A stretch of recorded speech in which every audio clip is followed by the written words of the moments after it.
la paracha de la semaine, la paracha Nasso, on nous parle de la mitzvah du nazir. C'est quelqu'un qui a pris sur lui de ne pas boire de vin et de ne pas se rendre impur aux morts. Alors, la Torah vient nous dire comment cette personne-là doit se comporter, puisqu'il a fait le vœu de ne pas se comporter d'une certaine manière. La Torah vient nous définir comment Akadosh Baruch Hu attend que cette personne-là se comporte.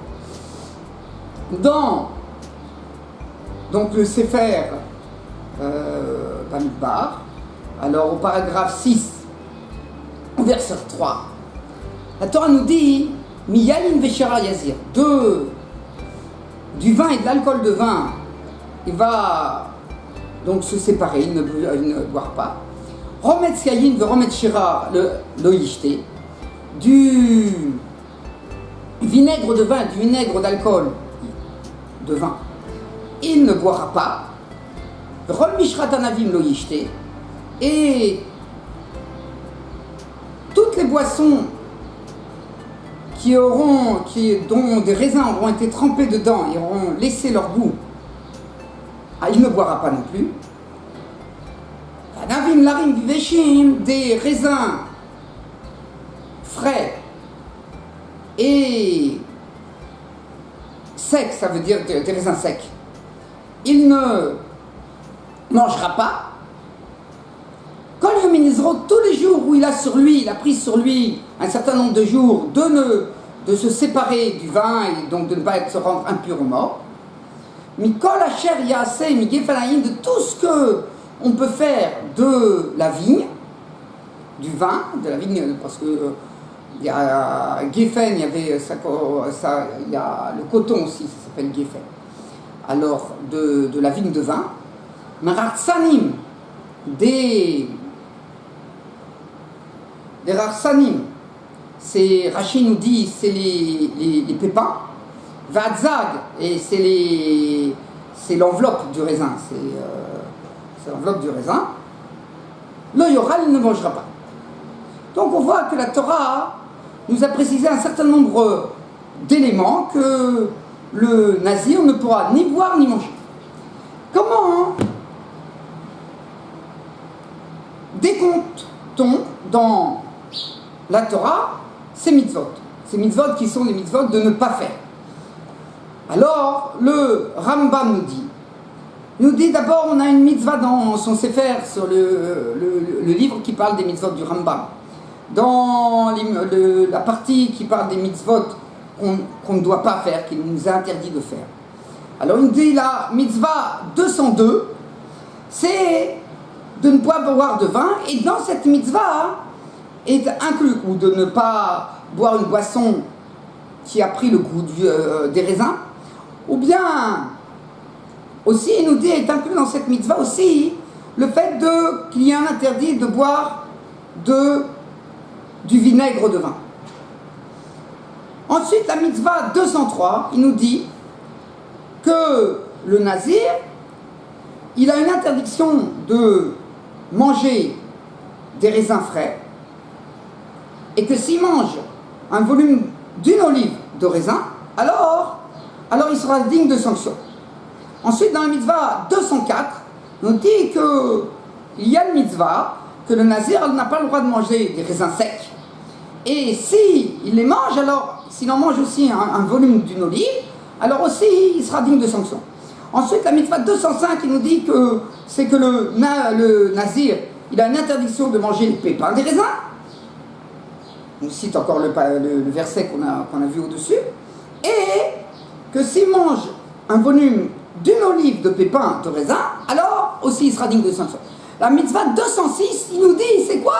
C'est qu'il n'a pas le droit de manger les peaux non plus des raisins, et que s'il mange un volume d'une olive de peau de raisin, alors il sera aussi digne de sanction. Ça veut dire que on a ici 5 mitzvot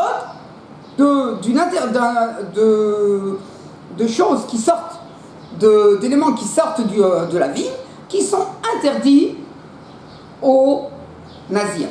Une, c'est une mitzvah d'interdiction de boire, Et 4, c'est des choses que le nazir n'aura pas le droit de manger. Le Rambam nous explique pourquoi je dis qu'il y a 5 mitzvot. Parce qu'on a une Mishnah qui nous dit que s'il a mangé des raisins frais, des raisins secs, des pépins et des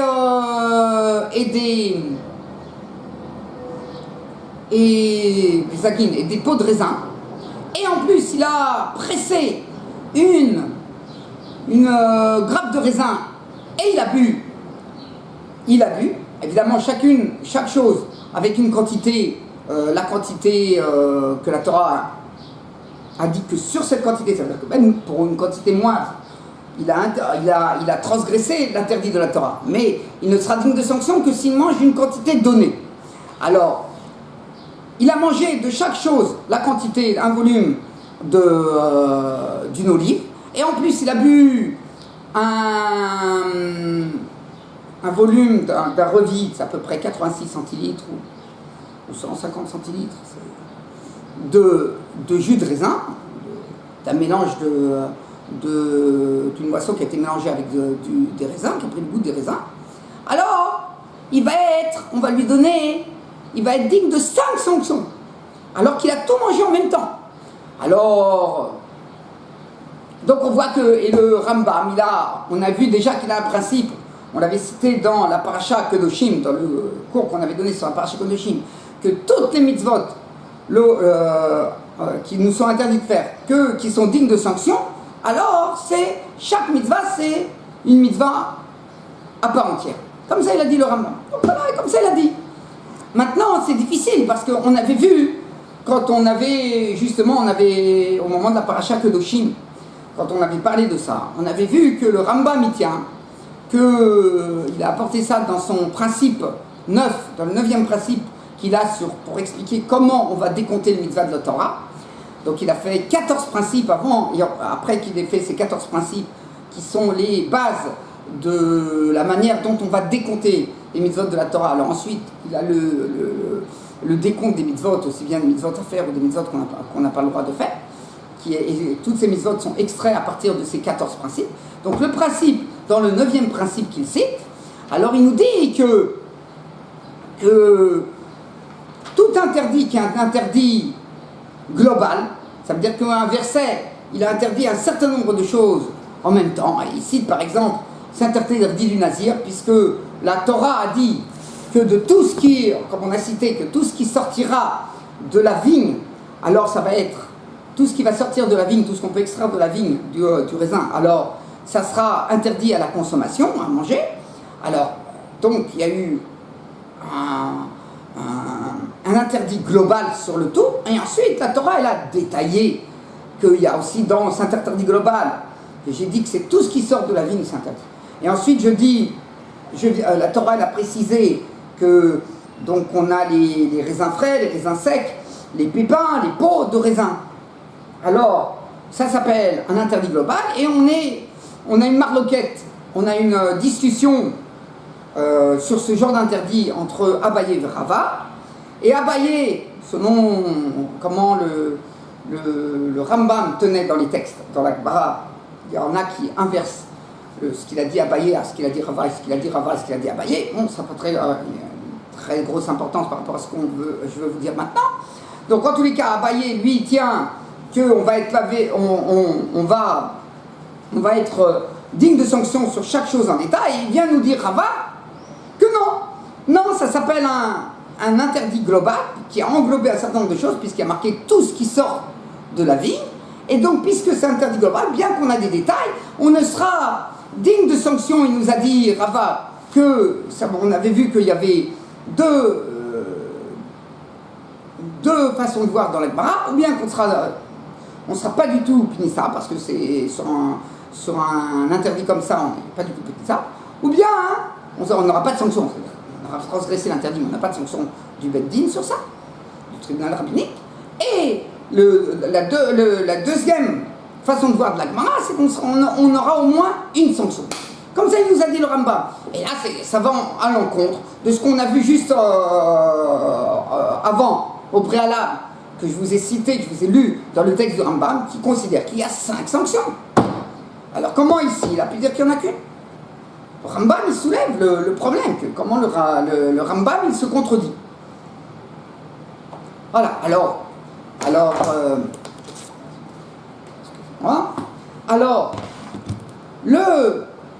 dans la Gemara Psarim, on a vu, voilà, dans la Gemara Psarim, on nous cite cette discussion d'Abaye et Rava par rapport aux interdits du Nazir, qui c'est dans la page 41 au verso.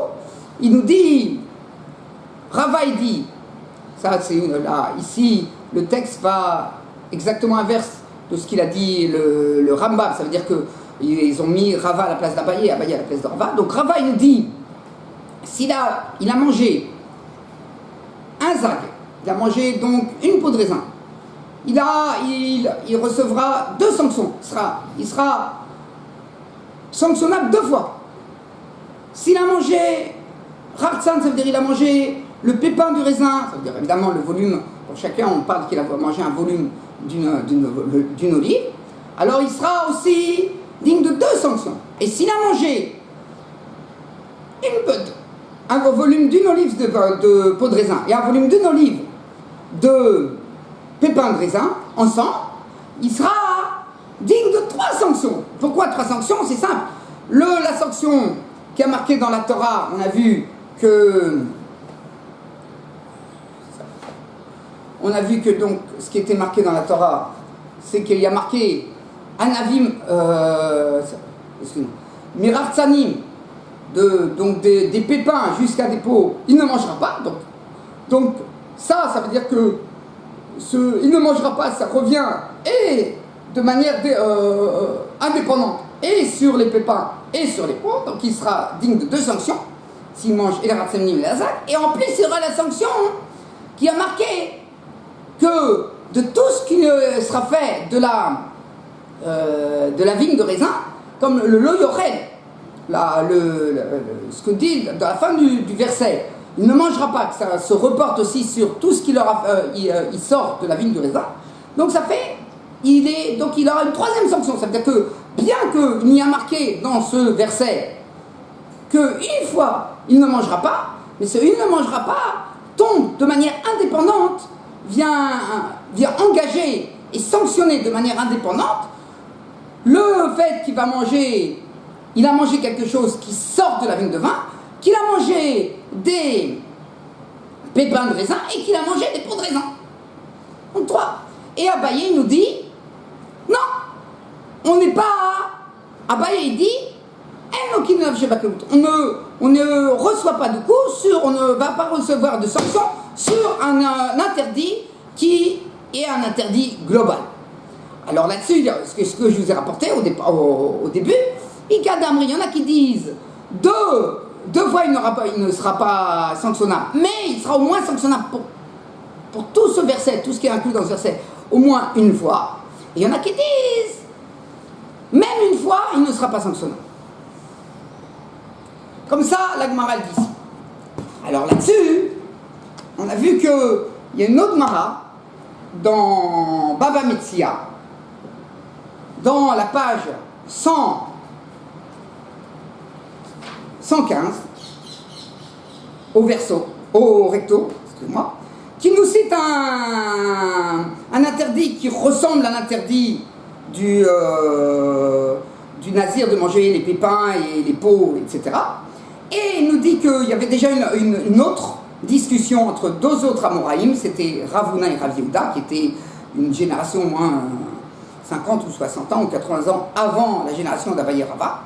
Et eux, Ravuna, il tient qu'on est comme Rava, qu'on est digne de 3 sanctions. Et Rav Yehuda dit qu'on est digne que seulement de 2 sanctions. Et là-dessus, on nous dit que Rava, il pense comme Ravuna, et que Abaye, il pense comme Rav Yehuda. Et ça, c'est compliqué. Comment Abaye peut passer comme Rav Yehuda? On a vu qu'il y a une, pas 2.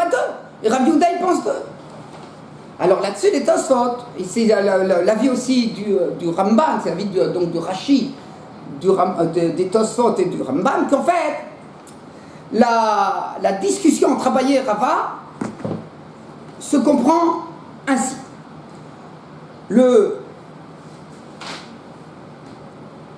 Puisque il est détaillé dans le pasuk que les pépins on ne doit pas manger et les pots de raisin on ne doit pas manger, alors ça c'est sûr que tout le monde est d'accord que s'il a mangé des pépins ou que s'il a mangé des pots de raisin, il a un interdit. Donc, et s'il a mangé des pépins et des pots de raisin ensemble, il a 2 interdits. Donc il est digne de 2 sanctions. La discussion entre Rava et Abaye est de savoir est-ce qu'il est sanctionnable aussi sur l'interdit global qui dit que tout ce qui sort de la vigne de raisin, il ne devra pas manger. Puisque ça, c'est un interdit global qui englobe un certain nombre de détails, alors il n'est pas... Alors, Rava, il pense que malgré tout, il sera sanctionnable sur cet interdit global, c'est-à-dire il sera sanctionnable et sur les détails et sur l'interdit global, et Abaye, il pense qu'il n'est sanctionnable que sur les détails, mais pas sur l'interdit global. Alors, selon ça, qu'est-ce que ça veut dire? Qu'est-ce que ça veut dire qu'il est sanctionnable au moins une fois sur l'interdit global? Alors là-dessus, les Tosfot, dans Baba Metzia, ils disent au nom de Rabbeinu Tam que c'est comme ça, que si on l'a, pour que quelqu'un soit sanctionnable, il faut qu'on lui, juste avant qu'il fasse l'interdit, on lui rappelle que attention, c'est très grave ce que tu vas faire. Tu vas transgresser un interdit. Alors, et si on lui a pas dit ça, il n'y a personne qui est venu lui rappeler avant qu'il transgresse l'interdit que c'est très grave ce qu'il va faire transgresser l'interdit, et que la personne d'elle-même, elle doit lui dire ah oui, c'est pour ça que je le fais, c'est pour me recevoir la sanction. Si ça ne se passe pas comme ça, c'est sûr qu'il n'est pas sanctionnable. Ça veut dire qu'il a transgressé l'interdit, mais le tribunal rabbinique ne deviendra pas sanctionner la personne. Pourquoi? Parce qu'on dit peut-être que, même si des témoins viennent nous dire qu'il a transgressé, on va dire oui, il a transgressé. Mais qui vous dit qu'il se rappelait? Peut-être qu'au moment où il a fait ça, il ne se rappelait pas, c'était pas clair dans sa tête que c'était interdit. Donc, nous, le tribunal rabbinique, on ne peut pas le sanctionner pour un tel acte, puisque qui nous dit qu'en fait il a fait ça en toute connaissance de cause? Donc, pour que le tribunal rabbinique vienne sanctionner, il faut qu'on sache qu'il est fait en toute connaissance de cause. Comment on sait? C'est qu'on lui a dit. Alors, comment on lui a dit? Alors, il nous dit comme ça, Ramenta. Si on lui a dit, par exemple, tu ne mangeras pas de la vigne, tu n'as pas le droit de manger toutes les choses qui sortent de la vigne du raisin. La vigne de raisin. Alors, si on ne lui a pas dit comme ça, on lui a dit seulement, tu ne mangeras pas, tu n'as pas le droit de manger des pépins, ou tu n'auras pas, t'as pas le droit de manger des pots de raisin. Alors là, on lui donnera à baiser. Mais si on lui dit par exemple globalement, tu mangeras pas, tu sais que tu n'as pas le droit de manger de la vigne de raisin, et lui il va manger des pépins ou des pots de raisin, c'est-à-dire on lui a pas dit ne mange pas, tu n'as pas le droit de manger des pots de raisin, tu n'as pas le droit de manger des pépins. On lui a dit seulement, mais tu sais pourquoi tu n'as pas le droit de manger ce que tu veux manger là, c'est-à-dire les pépins ou les pots de raisin? Parce qu'il y a marqué dans la Torah que tu n'as pas le droit de manger ce qui sort de la vigne. Comme ça on lui a dit, on ne lui a pas dit de manière précise, détaillée, on lui a dit l'interdit global. Et lui il mange. Alors, selon la première façon de voir la Gemara, alors il sera quand même digne de sanction et le tribunal rabbinique viendra le sanctionner. Et selon la deuxième façon de voir, alors il n'est pas digne de sanction du tout, puisqu'on lui a dit l'interdit global, et sur l'interdit global, donc on n'est pas digne de sanction. Par contre, c'est sûr que si on lui a dit dans le détail, tu sais que la Torah t'a dit que tu n'as pas le droit de manger des pots de raisin, et lui mange des pots de raisin, alors là c'est sûr qu'il est sanctionnable. Ou si on lui a dit que tu n'as pas le droit de manger des pépins, et que lui mange des pépins, alors il est sanctionnable aussi. Comme ça, il nous explique un autre. Maintenant, on a une autre discussion. Les Tosfot, ils nous expliquent que pourquoi, selon Abaye et Rava, ou Ravuna et Yehuda, on est digne de 2 sanctions si on a mangé et des pépins et des pots de raisin. Pourquoi? Alors, le Tosfot, il nous dit, c'est puisqu'il est marqué, vous l'avez déjà cité, puisqu'il est déjà marqué dans le verset, il est cité dans le verset, en détail, qu'on n'a pas le droit de manger les pépins et qu'on n'a pas le droit de manger les pots de raisin, donc puisque c'est cité, donc l'interdit qui est marqué à la fin du verset, ou qui serait marqué au début du verset pour d'autres interdits qui ressemblent à l'interdit qu'on a ici dans Nazir, alors on va, puisque c'est détaillé, donc l'interdit qui est marqué dans la fin du verset, il porte sur chaque détail et détail du verset. Comme ça ils disent les Tosfot. C'est pour ça qu'on est sanctionnable sur les détails. Ah, les Tosfot, ils disent, on a une Mara qui nous parle justement dans Kretout, dans les interdits graves, dans la page 4, au recto, qui nous parle d'un autre interdit, qui est interdit de manger de la graisse de taureau et de la graisse d'agneau et de la graisse de chèvre. Il est marqué comme ça, la graisse de taureau, d'agneau et de chèvre, vous ne mangerez pas. Et la Gemara nous dit qu'il va recevoir que s'il mange les trois graisses, et de la graisse de taureau et de la graisse de chèvre, les trois, hein, donc un volume d'un olive de la graisse de taureau, un volume d'un olive de la graisse d'agneau et un volume d'un olive de la graisse de chèvre en même temps, alors il recevra une sanction sur chaque détail et détail. Comme ça, il nous dit Rabbi Shmuel. Et les Rahamim là-bas, ils nous disent qu'il sera sanctionnable que sur un. Il dit pourquoi? Il dit parce que c'est un interdit global. Il dit que Rabbi Shmuel, il pense que c'est pas un interdit global, ou il pense que malgré que c'est un interdit global, malgré tout, il pense donc comme Rava, on a vu dans la Gemara que sur un interdit global, on est digne de sanction. Alors la Gemara, elle dit non, c'est pas ça. Mais Rabbi Shmuel pense que même sur l'interdit global, on n'est pas digne de sanction, donc on devrait être sanctionnable qu'une fois. Pas de fois. Alors pourquoi ici on est sanctionnable 3 fois? Il dit parce que on a d'autres versets qui créent qui parlent de cet interdit-là des graisses, de l'interdit de manger des graisses, interdit. Et des graisses interdites, pas toutes les graisses, il y a des graisses particulières dans les animaux qui sont interdites. Il y en a qui sont permises, il y en a qui sont interdites.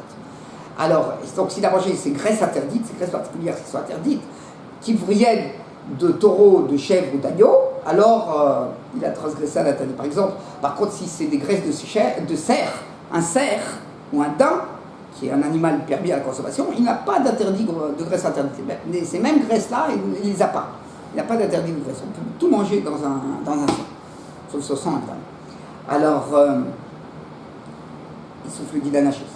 Alors, voilà. On voit que s'il n'y avait pas eu d'autres versets qui viennent nous dire qu'on est digne de sanction sur chaque détail et détail, on ne serait pas digne de sanction sur chaque détail et détail, malgré que c'est détaillé dans le passage. Comment il va expliquer Rashi Tosfot?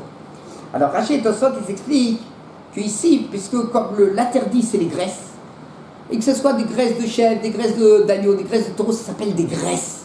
Alors comme c'est un nom global, c'est des graisses, alors on n'aurait pas, non, si on n'avait pas, la Torah n'apprenait pas d'un autre droit qu'on est sanctionnable 3 fois, on serait sanctionnable qu'une fois, parce que tout ça s'appelle des graisses.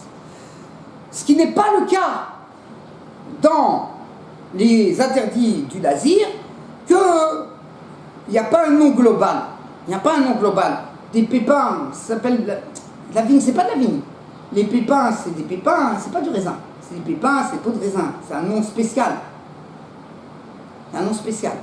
Donc, puisque c'est un nom spécial, ou des raisins secs et des raisins secs, c'est un autre nom dans la Gemara, ça s'appelle des tsimukim, ça a perdu son nom de raisin. Comme nous on dit des raisins secs, même quand nous on dit en français des raisins secs, mais c'est pas du raisin, c'est du raisin sec. On est obligé de rajouter le mot sec. Donc c'est pas la même chose. En hébreu ça s'appelle des tsimukim, donc ça s'appelle pas du raisin. Alors puisque c'est autre chose, alors on comprend que sur chaque détail et détail, on est digne de sanction. Par contre, des graisses, c'est des graisses. on dit c'est des graisses de taureau, c'est des graisses de chèvre, c'est des graisses, mais en un mot c'est des graisses. Si on ne disait pas, vous avez mangé votre plat devant vous, vous allez dire ah, je mange de la graisse, vous ne savez pas manger de la graisse de taureau. C'est vrai que nous on sait que c'est de la graisse de taureau, de la graisse de chèvre, de la graisse d'agneau. Mais on dit j'ai mangé de la graisse. Manger de la graisse, c'est un nom général. Donc c'est pour ça qu'on a besoin que si on n'apprenait pas d'ailleurs que on a une digne sanction sur chaque type de graisse, on serait responsable qu'une fois. On serait sanctionnable qu'une fois. Comme ça, il nous dit Tosot. Le Ramban, il n'est pas d'accord. Le Ramban, il pense exactement l'inverse de Tosot. Il pense que puisque la Gemara, elle a révélé au niveau des graisses qu'on n'est pas sanctionnable sur les détails, malgré qu'ils sont dans un même passouk et qu'ils sont détaillés, alors tous les interdits qui sont comme ça, on n'est pas sanctionnable sur les détails, on sera sanctionnable qu'une fois. Ah, alors pourquoi dans les raisins, et par exemple dans l'interdit de manger à moitié cuit ou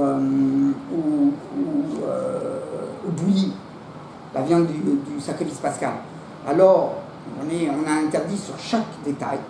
Il dit, parce que la Torah, elle nous a dit, elle est venue nous donner un interdit général. Qu'est-ce que l'interdit général? J'ai besoin que la Torah elle a besoin de me rajouter que je serai sanctionnable sur tout ce qui sort de la vigne. Voilà, on a tout marqué. Tu seras sanctionnable sur les raisins secs, sur les pépins et sur les pots de raisin. Et tu seras même responsable sur le vin. Et tu seras responsable sur le vinaigre. Tout est précisé. Qu'est-ce que j'ai besoin que la Torah elle me dise que si tu manges quelque chose qui sort de la vie, c'est précisé encore, je vais être sanctionnable. Mais on a déjà tout dit. Tu avais besoin de me rajouter. Alors, il pense au Ramban que puisque serait suffit en fait de dire l'interdit global, et j'aurais compris que tout ce qui sort de cet interdit c'est interdit. Pourquoi j'ai eu besoin de marquer les détails un à un?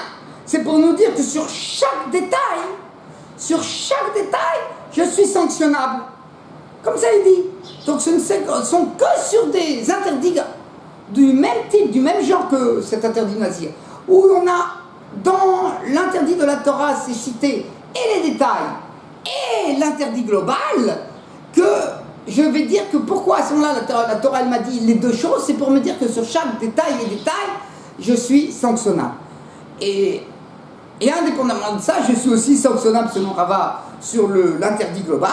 Et là-dessus, le Abaye, il n'est pas d'accord, il dit que non, puisque ça suffit qu'on apprenne que c'est pour nous rendre sanctionnables sur les détails, tu ne vas pas rajouter le fait qu'on est sanctionnable aussi sur l'interdit global. Par contre, le Ramban, juste pour finir, on va finir là, il nous dit que lui, il pense que, pas comme le Rambam, on va pas décompter les mitzvot qui sont les mitzvot de ce qui nous est interdit par le fait qu'on est sanctionnable, toute chose qu'on est sanctionnable, on va la compter en mitzvot. Il dit c'est pas comme ça qu'on doit compter, on doit décompter les mitzvot interdites, ce qui est interdit selon les sujets. Mais donc ce qui est un même sujet, malgré que ça englobe un certain nombre d'interdits, alors ça sera peut-être qu'un seul interdit. Et il y a des fois que non, ça sera en fonction effectivement des choses que des détails. Ça dépend des choses. Par exemple, il nous dit que au niveau des graisses, malgré qu'on est sanctionnable 3 fois ou de la mitzvah de faire ce qu'on appelle les massers, de prendre une part et de donner au Kohen et au Lévi une part des récoltes. Alors, c'est aussi une mitzvah globale. Et par exemple aussi, la même chose pour le fait qu'on n'a pas le droit de se raser, bien que si on se rase les parties qui sont sous l'oreille et la partie qui est sur le menton et les 2 autres coins, ça veut dire 5, on sera digne de 5 sanctions. Malgré tout, c'est un interdit global qui s'appelle qu'on n'a pas le droit de se raser la barbe avec un rasoir. Donc un rasoir qui enlève tout. Parce que si le rasoir il laisse une partie, il ne va pas jusqu'à la racine vraiment, il laisse une toute petite partie qui sort de la peau, alors ça on n'a pas transgressé interdit, mais si ça enlève tout, alors c'est interdit. Alors il dit ça c'est un seul interdit. Malgré on a 5, on reçoit 5, on est digne de 5 sanctions si jamais on a transgressé on a enlevé toute la barbe. Bon, voilà. Shabbat shalom u'mevorach.